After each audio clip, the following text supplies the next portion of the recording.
A California mother is behind bars accused of putting her appearance ahead of her children's safety. Authorities say 20-year-old Maya Hernandez left her two young children alone in a hot car for hours while she was inside getting a cosmetic procedure. Now, one child is dead and the other is recovering. Thank you for joining us. I'm Kennedy Walker and I'll walk you through the details. You're watching Law and Crime. Family and friends gathered to remember one-year-old Amillio Gutierrez, the toddler with chubby cheeks and a bright smile, now gone too soon. Authorities in Bakersfield, California say his mother, 20-year-old Maya Hernandez, is responsible for his death after allegedly leaving her two young children in a hot car while she received a cosmetic procedure. According to court documents obtained by Law and Crime, Hernandez asked a spa employee ahead of her appointment if her children could come inside. The worker allegedly said yes, but clarified the children would need to wait in the lobby. Instead, Hernandez reportedly walked in alone. Investigators say the procedure itself lasted just 15 to 20 minutes, but the children, one-year-old Amillio and his two-year-old brother, were left inside the car for more than an hour, strapped into their car seats. Police say at no point did Hernandez return to check on them. She allegedly told officers she left the engine running with the air conditioning on, but detectives say the car was warm when they arrived and later confirmed the vehicle had an automatic shutoff feature that turns the engine off after 1 hour. Both children were rushed to the hospital. The 2-year-old survived, but Amillio died, his body temperature reaching 107 degrees. His brother's temperature was 99 degrees. This is a Law and Crime legal alert. Did you know that children are being diagnosed with serious conditions like type 2 diabetes and non-alcoholic fatty liver disease? And research is potentially linking ultra-processed foods to these outcomes. Morgan & Morgan is stepping in to fight to hold food companies accountable. With decades of experience fighting large corporations, they're ready to stand up for families who deserve justice. If your child who is under 21 has been diagnosed with type 2 diabetes or fatty liver disease, visit www.forthepeople.com/food or scan the QR code on your screen to learn more. Hernandez has since been arraigned on charges of involuntary manslaughter and child cruelty. She remains in custody and her bail is set at more than $1 million. This case adds to a growing number of hot car deaths in the United States. According to the nonprofit Kids and Car Safety, 29 children died in hot cars in 2023. That number rose to 41 in 2024, and so far in 2025, at least 14 children have died from similar incidents. And here to break down this story with me is trial attorney Adante Pointer. Adante, thank you so much for coming on today. I appreciate you for having me. So let's start with the basics. Maya Hernandez is facing charges of involuntary manslaughter and child cruelty. How many years is she facing if convicted? Wow, it varies because there's a sliding scope, if you will, in terms of her maximum exposure. But when you're looking at child endangerment coupled with involuntary manslaughter, you're looking at a decade plus in front of you potentially. So this could be a very long time that this young lady is in prison and away from her surviving child. Wow. So prosecutors say that Hernandez did not check on her kids once during the appointment. How important is that detail for building a case of negligence? I think that's critical to the prosecution's case in terms of showing that this is a person who was more concerned, if you will, with her medical procedure at this med spa versus her kids who were left out in the sweltering heat unattended. And you never went out there just to make sure they were all right. My understanding is the actual appointment was maybe 15 to 20 minutes, but these kids were left out there about 90 minutes, according to police and the reports that I've read. So this is a person who just essentially turned her back literally on her kids and let whatever happened happen. And I don't think that's going to play well with prosecutors, and I don't think it's going to play well with jurors either. Given what we know so far, could this case be escalated to a second-degree murder charge? Well, I've seen thinner cases where prosecutors have reached out in order to charge someone with a more serious crime. But, given the backstory here, which is it appears that this was more of a doting mother who perhaps had a lapse in judgment or was just not being as attentive as one should be. I believe that probably mitigated from the prosecutors trying to reach for a more serious charge of second degree murder or a more serious homicide charge. And we usually see those second degree murder or homicide charges when intent can be proven, correct? Exactly. When you have a situation where someone intended the acts and or behaved in a reckless behavior, understanding that the high probability and likelihood of death is a situation where you see some of those charges filed, where somebody intended to hurt someone, but they didn't plan it out like a first degree murder, but they had the intent to harm. That's when you tend to see those second degree murder charges. Here, I don't believe this woman, this mother, intended to harm her kids. In fact, she thought she had, or at least she had made efforts to put on the air conditioner. Unfortunately, that was not enough, and it shut off, and that led to one of her children essentially dying based upon being overheated and the sweltering temperatures getting the best of that child. And we'll touch on those details in a moment, but if we could just circle back again to the intent. If intent can't be proven, how does the legal system still hold someone accountable when their actions result in a death? Sure. If intent is critical, if you're going to charge a much more serious crime, such as second degree murder or even first degree murder.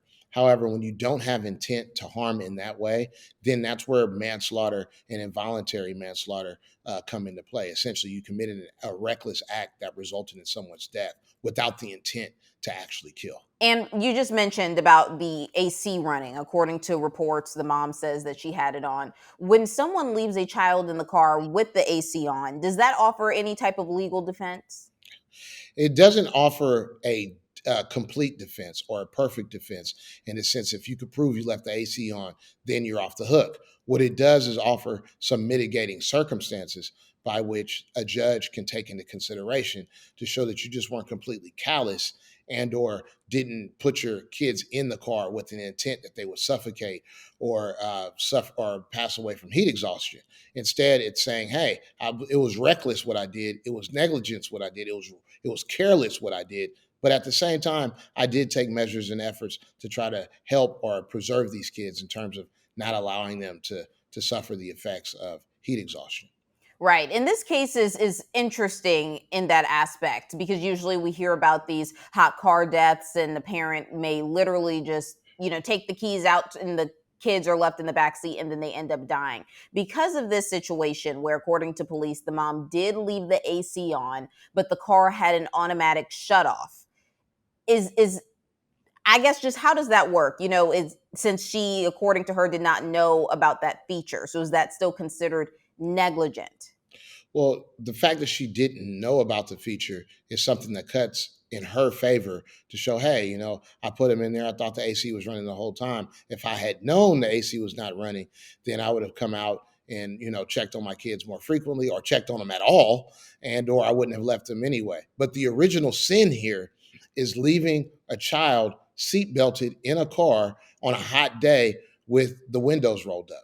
That is something that essentially is everyone, given the high profile of these type of deaths and the heart-wrenching nature of these deaths, all parents, including myself and many others out here, know that that is a complete no-no. That is something that you are not supposed to do, especially just to go get some self-serving medical work done. Absolutely. And investigators say, due to the car being shut off after that automatic feature, they say that the car was hot when they arrived. How do prosecutors use physical evidence like that in court?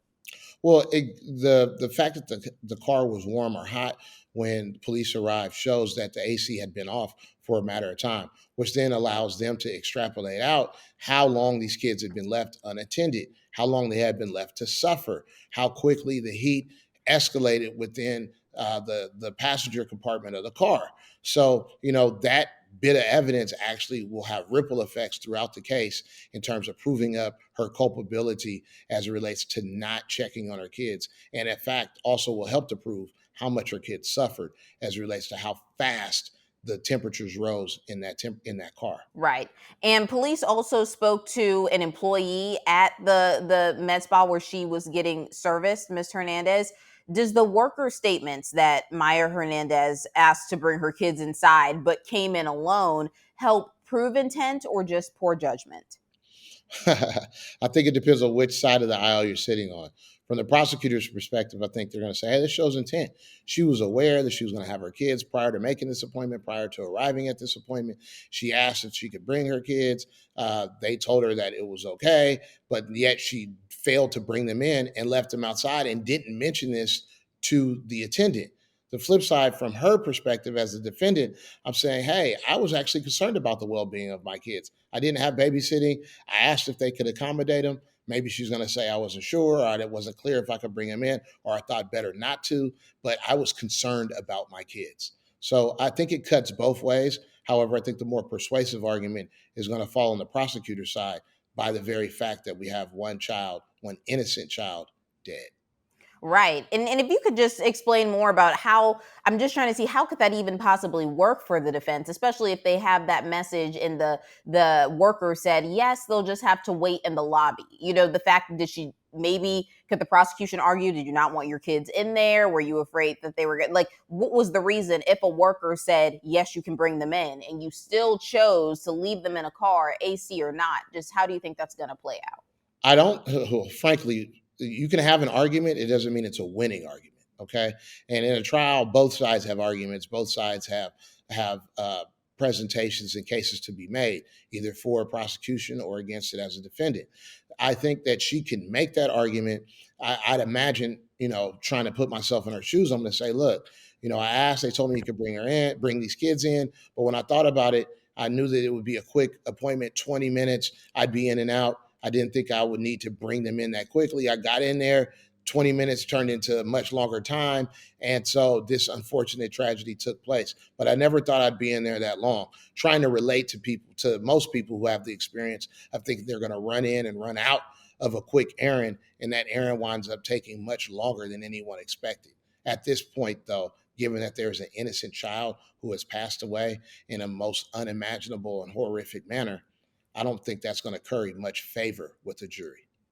Right. And how important is the timeline in a case like this, right? Because we just mentioned she thought it was going to be quick. Does it matter that the procedure was, according to documents, 15 to 20 minutes, but the kids were alone for nearly 2 hours?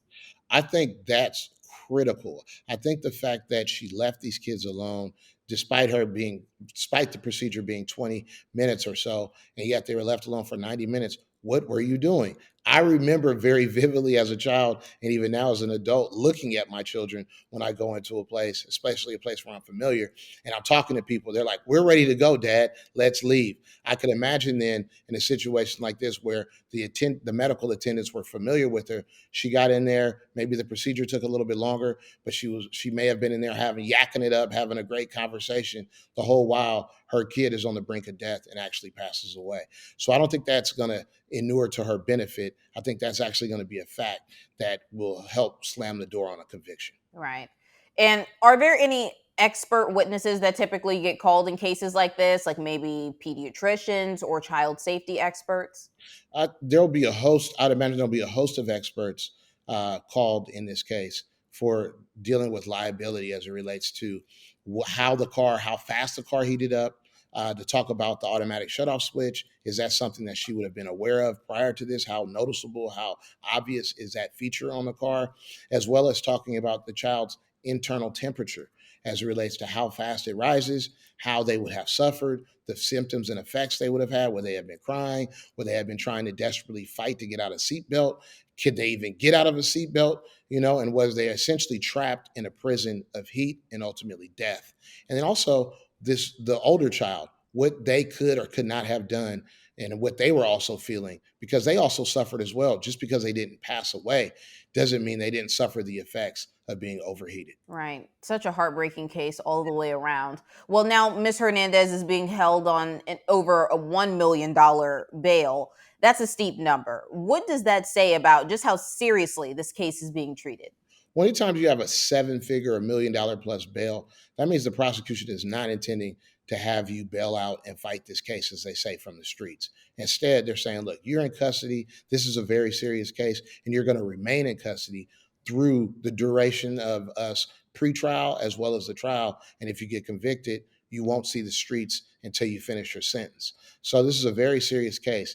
A footnote to this is, this was, for all intents and purposes, a single mother, and the father, my understanding, is incarcerated. So this is now a child, the surviving child, who not only didn't have their father going into the situation, but also doesn't have their mother to assist them with the grieving process. I can only imagine the nightmares and the pain and the guilt that that child is suffering through without the benefit of having either parent. Sad on all sides. Well, because of that, with the child being without either parent right now, could her defense team argue for lower bail? Certainly the defense team can argue that. But if I'm the prosecutor, they may stand up and say, yeah, she wants lower, she's looking for leniency of the court. She's really concerned about her child now. But where was that concern when that child was stuck in a car that was 100 plus degrees alone, strapped in a seatbelt and forced to die a slow death? It's just not going to play well in court. And I don't think a judge will be moved by that either. Well, given that the father is in jail for unrelated charges, the mom is now in jail because of this, what now happens to that 2-year-old boy? Well, my hope would be that they'd be looking for other willing and available family members that could step up to the plate to look after that 2-year-old boy, to essentially step in and be their guardian, their day to day parent, if you will. We don't know. I mean, I understand there's a grandmother that was concerned about what happened, but what condition is that grandmother in to care for such a young child remains to be seen. So, that would be the hope. The default is the child goes into the system. And unfortunately, we know the track record of the system dealing with kids, and it's not great. So, once again, not only is there a loss of life that was lost as it relates to death, but there also could be a substantial impact on the life that survived as it relates to having to deal with the tragedy, but also the after effects of where they'll be living and the conditions that they'll be living in. Well, moving on to defense strategy, what kind of defense might her legal team argue here? Could they claim that this was a moment of poor judgment and not a crime? And is there any chance that if she does get out, that she would be able to be around her son? Because I know in some instances they say she can't have any contact with the child. Yeah, under the circumstances that we understand how this took place, I think that she certainly can make a plea to the court, to the judge, and also to the prosecutors along the way that, hey, I am a good mom. Here's all the different things I've been doing for these kids. Here's all the different witnesses and people who can come in and testify to the fact that I'm a doting mom, a caring mom, a trustworthy mom. I just had a lapse in judgment. And hey, the thing is there's crime and then there's punishment, right? And so, yes, I may have been guilty of a crime, but I'm already being punished. I have to sit in this jail cell. I've been having to deal with the idea that I caused my child's death, and I'll have to deal with that for the rest of my life. How much more punishment do I have to deserve to receive? How much more torture do I have to go through? I have a surviving child. That child needs me, Your Honor. And yes, I'll go do parenting classes. I'll do anything that you would suggest needs to be done in order to reunite me with my child. That's a pretty powerful argument, and I can see that reducing the time that she spends in custody. Reducing it by how much, do you think? Ooh, that depends to be seen. It's not. I don't think it makes it go away. I don't think it erases any type of sentence of jail or prison that she's going to have to do. But I'd imagine if I'm a parent, which I am, and I'm sitting there and I'm kept away from my child, I'm trying to make this trial, or I should say, this case, go away as quick as possible, and serve whatever time is necessary, and get home as quick as I can, so that I can once again hug and feel my child in my arms and be their protector, which is who she was supposed to be. Could her age, which she's only 20 years old, factor into how the case is tried or sentenced? Absolutely. She's 20 years old. She's a young mother, 2 kids, single mom. Who knows what this med spa appointment was for. And so, those all are factors that go into, mitigating or cutting against the idea that she should spend the rest of her life in prison. It shows that she's a young person, and even older people make mistakes. But in particular, when you're just 20 years old, a new parent, you may not perceive or have a good appreciation for the risk that you're putting your children in that situation. So, I think that the age will certainly be a positive factor in terms of how the judge looks at sentencing for this young woman. What about her lack of criminal history, if confirmed? I'm assuming that will help as well. Absolutely. Lack of critical history along with her age. And if she could prove character evidence showing that she's been a good mom and this was just, one blemish, a tragic and deadly blemish at that, but still yet a one blemish on her record, if you will. I think the judge will certainly take that into consideration, and that should reduce the amount of time she spends in jail or prison. Could the med spa bear any legal responsibility, or was it on her once she chose to leave the kids in the car? Well, according to the facts as we understand them, the med spa didn't know that the kids were there. So, and this did not happen inside of their property. It happened adjacent to the property outside of the med spa business. So I don't see them being held responsible for what happened to these two young children and this deadly tragedy. I just don't see how they could be held responsible when they had no knowledge of the circumstances that were taking place right outside their door. Well, moving on to just broader legal implications, we're seeing an increase in hot car deaths. Could this case set a precedent or send a message? The precedent, in my opinion, has already been set. We as a society, I would think, at this point, are very much aware of the dangers and the fatalities associated with these hot car cases with kids in terms of them being fatal. However, this case can and should be sending a message to each and everyone, not just the parents of children who are considering leaving him in a car, but also any passerbys or strangers who are walking by who see a child in a car with the windows rolled up on a hot day. We all need to be more vigilant and more aware and more protective, and make all efforts to protect children who find themselves in that potentially deadly situation.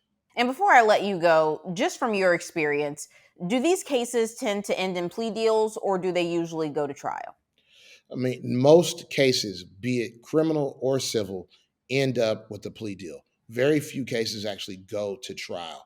So the odds are that this case will result in a plea deal, especially when stringing the case out doesn't necessarily help this mother. It's just going to expand the amount of time that she's away from her child. At the same time, on the other end of the spectrum, if you will, if they're offering a number in terms of imprisonment that is just something that she cannot accept, and she thinks, her and her counsel think it's just beyond the pale of reason, hey, 30 years, 40 years, she might say, hey, I'd rather take my chances and roll the dice and go to a jury and make my plea to a judge after the judge has a chance to hear all the evidence. So a trial could happen, just I don't think it's a high likelihood that it goes forward. Right. Well, this is a case that we will be following closely. Adante, thank you so much for coming on today. Appreciate you for having me. Maya Hernandez is due back in court on July 11th. For Law and Crime, I'm Kennedi Walker.